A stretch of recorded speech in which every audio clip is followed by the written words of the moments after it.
বিয়ে করা কঠিন, প্রেম করা সহজ। তো এই জাতির উন্নতি হবে তো হবে কিভাবে? অশ্লীলতা যদি থাকে রবের রহমত আসে না, আর রবের রহমত ছাড়া শান্তি পাওয়া কখনো সম্ভব নয়। দুই হাত তুলে দেখাই, বলেন ঠিক কিনা? গার্লফ্রেন্ড আছে না? আছে না ভাই? কি করো? বলে যে লাইফ একটা, এনজয় এখন করব না তো কখন করব? বুড়া বয়সে তো আর এনজয় করার টাইম নাই, আড্ডা দেওয়ার টাইম নাই।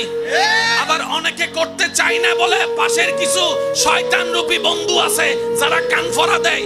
এটা বলে একবার খাইলে কি হয়, একটু করলে কি হয়, একটুখানি মজা করলে তো কোনো সমস্যা না, লাইফ তো একটাই। আমার ইমানদার ভাইয়েরা তখন উত্তর দেয়, আরে মজা আমরা দুনিয়াতে করব না, আমরা সমস্ত মজা জমাই রেখেছি জান্নাতে করার জন্য। সুবহান।